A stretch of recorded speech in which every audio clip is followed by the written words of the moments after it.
Hello students, welcome back. Now our today's topic is types of inclusive schools and types of inclusive students. और इसी में हम आपको बताएंगे चिल्ड्रंस डिसेबिलिटी, जो तरह तरह की बच्चों की आपकी डिसेबिलिटीज हैं वो बताएंगे। उससे पहले एक हमारे विद्वान हैं, सब लोग उनको जानते हैं, रविन्द्रनाथ टैगोर जी, जिन्होंने हमारा नेशनल एंथम लिखा था। उन्होंने एक डेफिनेशन दी थी इन स्पेशल चिल्ड्रंस के बारे में। ये देखिए, the problem is not to wipe out the differences but how to unite with the differences intact. इस डेफिनेशन में उन्होंने कहा कि समस्या ये नहीं है कि हमें सभी के अंदर से डिफरेंसेस को खत्म कर देना है। समस्या ये नहीं है कि हम सबकी जो विभिन्नताएं हैं उनको हम खत्म कर देंगे, बट हमें करना क्या, हमारे सामने चैलेंज ये है कि हम किस तरीके से उनको एक साथ संगठित करके उनकी सारी जो भावनाएं हैं, इमोशंस हैं, फीलिंग्स हैं, उनको हम आगे बढ़ाएंगे, उनको पढ़ाएंगे और उनको सिखाएंगे। तो ये हमारे रविन्द्रनाथ टैगोर जी के कथन में था। आगे आपको बता दें कि जो हमारी इंक्लूसिव एजुकेशन स्टार्ट हुई थी, जो हमारे निशक्त और ऐसे बच्चे थे, उनके लिए सबसे पहले जो कदम उठाया था वो कोठारी कमीशन ने उठाया था, जो 1964 और 65 वाला कमीशन हमारा हुआ, जिसके जो अध्यक्ष थे प्रोफेसर दौलत सिंह कोठारी हुए थे। उन्होंने इसमें निशक्त और कमजोर बच्चों के लिए ये जो है कार्यवाहक योजना बनाई थी। तो उसमें इन्होंने इन बच्चों के लिए क्या अलग से स्कूल होने चाहिए या इनको एक साथ पढ़ाना चाहिए, पूरी कार्यवाहक योजना बनाई थी। अब आपको बता दें कि जो हमारे टाइप्स ऑफ चिल्ड्रन हैं वो किस टाइप से होते हैं। आप सबको पता है कि एक होता है हमारा नॉर्मल चिल्ड्रन, नॉर्मल बच्चा, एक सामान्य बच्चा होगा जो इंक्लूसिव एजुकेशन लेता है, और दूसरा हमारा होता है स्पेशल चिल्ड्रन। अब स्पेशल चिल्ड्रन में हमारे कई तरीके के बच्चे आते हैं। अब जैसे नॉर्मल स्टूडेंट हुआ तो आईक्यू टेबल आप लोगों को पता है। उस आईक्यू टेबल से आप देखिए कि जो 90 to 110 तक का आईक्यू लेवल का बच्चा होता है उसे हम नॉर्मल स्टूडेंट या सामान्य बच्चे की श्रेणी में रखते हैं। और जिस बच्चे का आईक्यू 140 या 70 से बिलो है, 140 वाला प्रतिभाशाली होगा, गिफ्टेड चिल्ड्रन, और जो 70 से नीचे होगा वो भी इसमें आता है, डिसेबल स्टूडेंट्स में आता है, स्पेशल चिल्ड्रन में। अब आगे हम बात करते हैं कि कौन कौन सी एजुकेशन जो हमारी पहले से लेकर के अब तक आई और इंक्लूसिव एजुकेशन किस टाइप से स्टार्ट हुई। सबसे पहले आई थी हमारी नॉर्मल एजुकेशन, केवल सामान्य शिक्षा थी सभी के लिए। उसमें निशक्त बच्चे और इन सब के लिए, जो डिसेबल बच्चे थे, इनके लिए कोई एजुकेशन की सुविधा नहीं थी। उसके बाद दूसरी हमारी आई स्पेशल एजुकेशन। उसके बाद स्पेशल एजुकेशन इस टाइप से आई कि नॉर्मल स्कूल्स अलग हुए और स्पेशल स्कूल्स अलग हुए।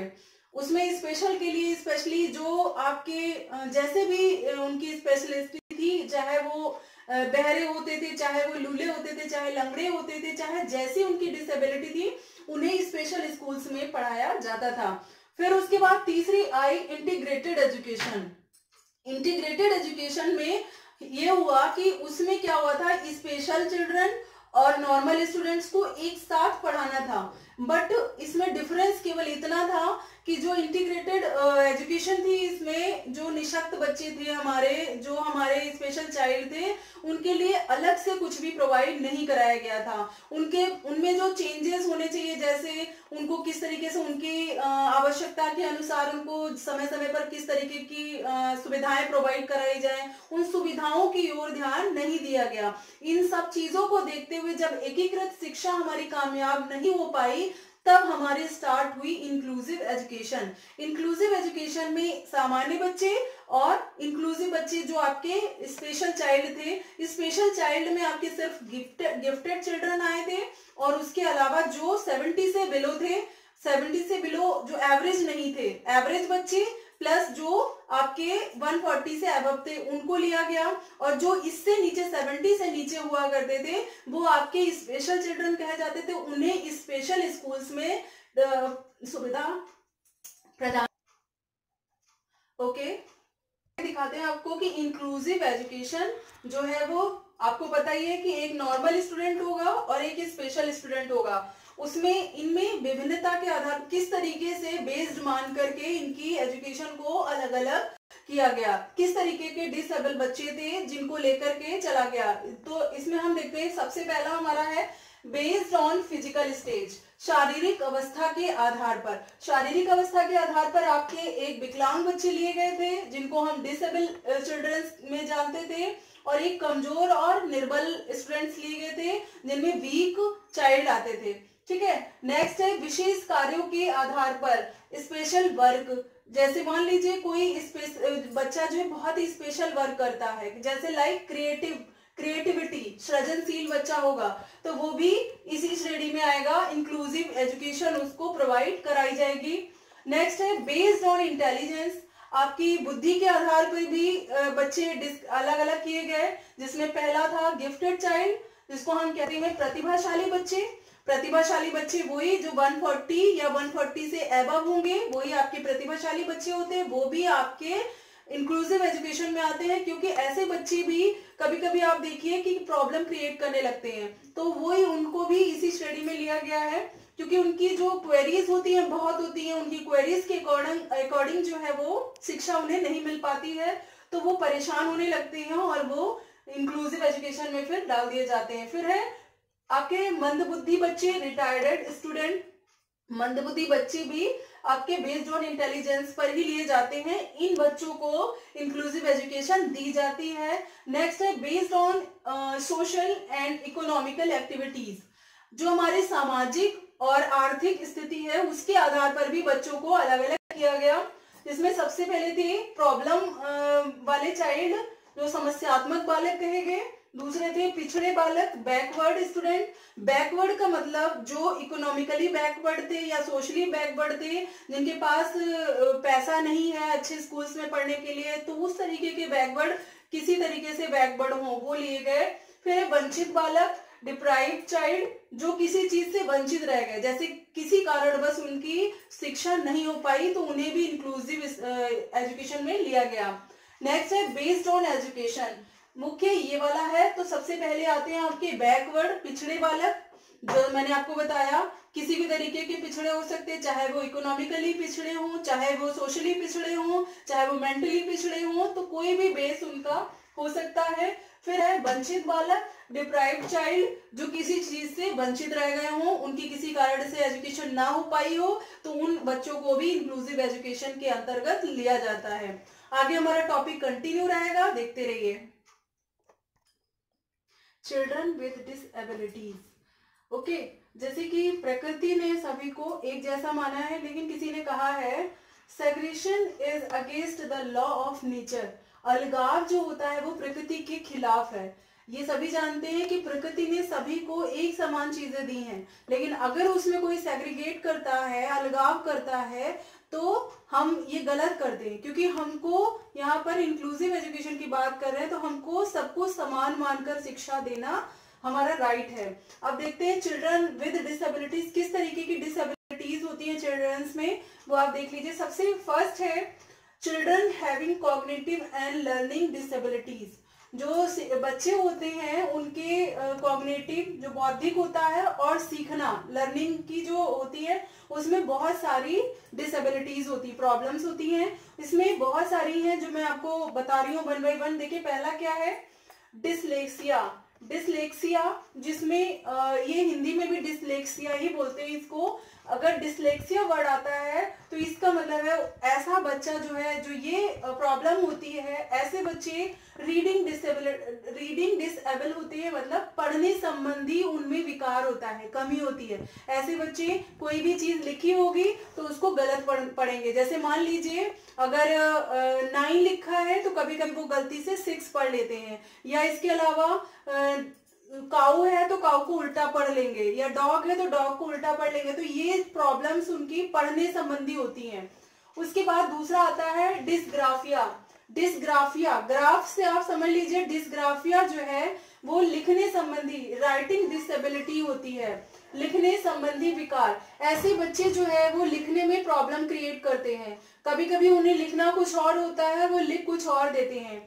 उसके बाद थर्ड है डिसकैलोलिया। डिसकैलोलिया ये कैलकुलेशन संबंधी जो डिसेबिलिटी होती है वो कही जाती है। इसमें क्या होता है, बच्चा कैलकुलेशन गड़बड़ कर लेता है, कभी कभी उसको आता होता है लेकिन वो गड़बड़ करता है, जल्दबाजी के चक्कर में हो चाहे जैसे भी हो, पर वो कैलकुलेशन गड़बड़ कर देता है।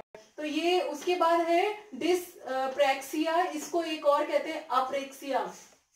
डिसप्रैक्सिया और अप्रेक्सिया ये एक ही चीज है। इसमें मोटर स्पीच डिसऑर्डर होता है, बोलने संबंधी विकार होता है, लेकिन वो स्किल्स पर बेस्ड होता है, स्किल्स के अकॉर्डिंग उसमें बोलने संबंधी विकार होता है। और इसके बाद आता है डिस्फेसिया या अफेसिया। अफेसिया या डिस्फेसिया में भी बोलने संबंधी समस्या आती है बच्चों के सामने, पर जो इसमें है इसमें सिर्फ मोटर स्पीच डिसऑर्डर होता है, किसी ना किसी स्किल्स में कोई प्रॉब्लम होती है, लेकिन इसमें जो होता है वो वर्बली बोलने में प्रॉब्लम क्रिएट करता है। अब पहली तो हो गई, इसमें कॉग्निटिव और लर्निंग डिसेबिलिटीज के ये पार्ट थे। इसके अलावा आप सेकंड देखिए, social and emotional and behaviour disabilities.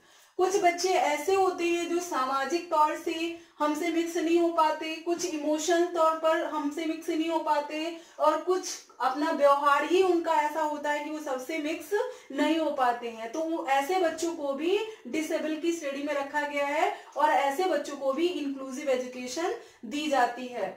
Next है problem with language and communication. कुछ बच्चे ऐसे होते हैं जिनको लैंग्वेज की प्रॉब्लम होती है या कम्युनिकेशन की प्रॉब्लम होती है, उन्हें आता सब कुछ है पर वो अपनी भाषा के कारण नहीं बोल पाते हैं, या फिर वो कम्युनिकेशन ठीक ढंग से नहीं कर पाते हैं, अपनी बात को ठीक ढंग से बोल नहीं पाते हैं, कह नहीं पाते हैं, तो वो भी इसी में आते हैं। फिर है children with visual hearing disabilities. कुछ बच्चे होते हैं उन्हें थोड़ा दिखाई देता है कम, तो उनको ये प्रॉब्लम, या वो कम सुन पाते हैं, तो ये जो है ऐसे बच्चे भी आपके इंक्लूसिव स्टूडेंट्स के अंतर्गत आते हैं। और जो इससे ज्यादा प्रॉब्लम होती है जिन्हें, तो वो आपके स्पेशल चिल्ड्रन होते हैं। फिजिकली प्रॉब्लमेटिक चाइल्ड, जो फिजिकली हैंडीकैप्ड हैं या कोई भी प्रॉब्लम है उनको, जैसे मान लीजिए फालिश का अटैक पड़ गया, जैसे मान लीजिए किसी तरीके से कुछ एक प्रॉब्लम हुई मेंटली थोड़ी सी, उसके आगे दूसरी प्रॉब्लम क्रिएट हो गई, तो वो पूरी तरीके से मानसिक रूप से रोगी नहीं है, तो उन्हें भी इसी श्रेणी में लाया जाता है। फिर है एक और है ADHD। ये आपके टेट और सीटेट के एग्जाम में पूछे जाते हैं क्वेश्चंस, उनके बेस पर मैंने ये बनाया है। ADHD, attention, A for attention, D for deficit, H for hyper activity and D for disorder. इसमें क्या करता है, बच्चा जो होता है जो बहुत ज्यादा डिसऑर्डर होता है, कक्षा में कभी एक जगह नहीं बैठता है, कुछ ना कुछ प्रॉब्लम करता रहता है, कभी ज्यादा बोलता है तो कभी अपनी जगह से दूसरी जगह बैठ जाता है, कभी दूसरे बच्चे को प्रॉब्लम क्रिएट करता है। तो ये सारे जो होते हैं ये ADHD के attention deficit hyper activity disorder के अंतर्गत आते हैं। फिर दूसरा है ASD, ऑटिज्म स्पेक्ट्रम डिसऑर्डर। इसका है कि इसमें मल्टीपल डिसेबिलिटीज होती हैं, जैसे बच्चा सोशली अटैच नहीं हो पाता, इमोशनली अटैच नहीं हो पाता है, और कम्युनिकेशन जैसा स्किल होता है, कम्युनिकेशन बोलने में उसको हिचकिचाहट होती है, सोशल एक्टिविटीज में वो पार्टिसिपेट नहीं कर पाता है, उसको आता होता है पर वो उसमें पार्टिसिपेट नहीं कर पाता है, वो सोशली ज्यादा मिक्स नहीं होता है, तो ऐसे बच्चे ASD में आते हैं, ऑटिज्म स्पेक्ट्रम डिसऑर्डर। नेक्स्ट है PTSD, post traumatic stress disorder. किसी घटना के, जो पोस्ट मतलब होता है जो पुरानी हमारी कोई घटना होती है उससे कोई स्ट्रेस में आ जाता है, जैसे हमारे सामने कोई ऐसा, या तो किसी की डेथ हो गई हो हमारे अपने की, या फिर कोई ऐसी प्रॉब्लम क्रिएट हो गई हो जो हम कभी नहीं भूल पाते हैं, उसकी वजह से वो हमारे ऊपर इतनी हावी होती है कि जैसे ही हम पढ़ाई करने बैठते हैं और हमारा पढ़ने में मन नहीं लगता, तो ऐसे बच्चे भी इंक्लूसिव स्टूडेंट्स ही कहे जाएंगे और उनको इंक्लूसिव शिक्षा दी जाएगी। नेक्स्ट है कि आप देखिए कि इंक्लूसिव स्टूडेंट्स कौन कौन से होते हैं, कौन कौन से बच्चे हमारे इंक्लूसिव स्टूडेंट की श्रेणी में आते हैं, तो आप देखिए वन बाय वन। पहला है गिफ्टेड चाइल्ड। गिफ्टेड चाइल्ड मैंने आपको बताया प्रतिभाशाली छात्र, जो या तो जिनका IQ लेवल 140 या इससे अबव हो, और इस ऐसे बच्चे जो है बहुत क्रिएटिव भी होते हैं। और उसके बाद आता है बैकवर्ड चाइल्ड, जो आपके पिछड़े बच्चे होते हैं। पिछड़े आपके इकोनॉमिकली भी पिछड़े हो सकते हैं, सोशली भी पिछड़े हो सकते हैं, मेंटली भी पिछड़े हो सकते हैं, तो बैकवर्ड चाइल्ड आते हैं। फिर है सिंगल पेरेंट्स चाइल्ड, जो एक जिनके मम्मी पापा में से एक रह जाता है, तो ऐसे बच्चे भी अपने आप को बहुत हीन महसूस करते हैं, क्योंकि उनके अंदर कुछ तो कमी है, तो वो भी हमारे इसी में आते हैं। फिर है लर्निंग डिसेबिलिटी, जो मैंने आपको अभी ये बताया, इसके पार्ट्स ऐसी किसी के अंदर डिसेबिलिटी है तो वो भी इसके अंदर आएगा, आपका इंक्लूसिव स्टूडेंट कहा जाएगा।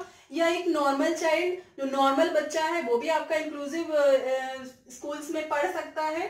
फिर है फिजिकली हैंडीकैप्ड, फिजिकली जैसे मान लीजिए एक पैर से पोलियोग्रस्त है, या थोड़ी सी उसको प्रॉब्लम है वो पैरों में या हाथ में, एक हाथ नहीं है, तो इस तरीके से फिजिकली हैंडीकैप्ड स्टूडेंट्स भी आपके इंक्लूसिव स्टूडेंट हो सकते हैं।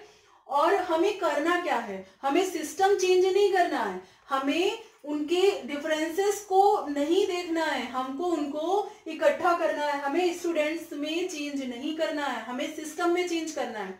हमें अपने स्टूडेंट्स को सिस्टम उन्हीं के अकॉर्डिंग करके, जो आपकी बच्चा के ऊपर पूरा फोकस होता है, चाइल्ड सेंटर्ड एजुकेशन, वो प्रोवाइड करानी है। एक है कि प्रकृति जो होती है वो हमारी सभी को एक समान सबको समझती है, और उसमें जो परिवर्तन, उसमें जो चेंज है वो हम करते हैं। वही अगर हम चेंज नहीं, खुद में चेंज ना, उनको बच्चों को चेंज के रूप में ना समझ करके एडजस्ट करेंगे, उनको एक साथ संगठित करके शिक्षा देंगे, तो वही हमारी इंक्लूसिव एजुकेशन हुई। और इंक्लूसिव स्कूल भी इसी टाइप से होते हैं। इंक्लूसिव स्कूल जो आपके नॉर्मल स्कूल है, अब आप देखिए अगर कोई बच्चा ऐसा होता है जिसमें कोई डिसेबिलिटी होती है, उसके अकॉर्डिंग, जैसे मान लीजिए पैर से परेशानी है तो उसके लिए रैम्प बनवा दिया गया या लिफ्ट लगवा दी गई, तो इस तरीके से बहुत सारी सुविधाएं हम प्रोवाइड कराएंगे।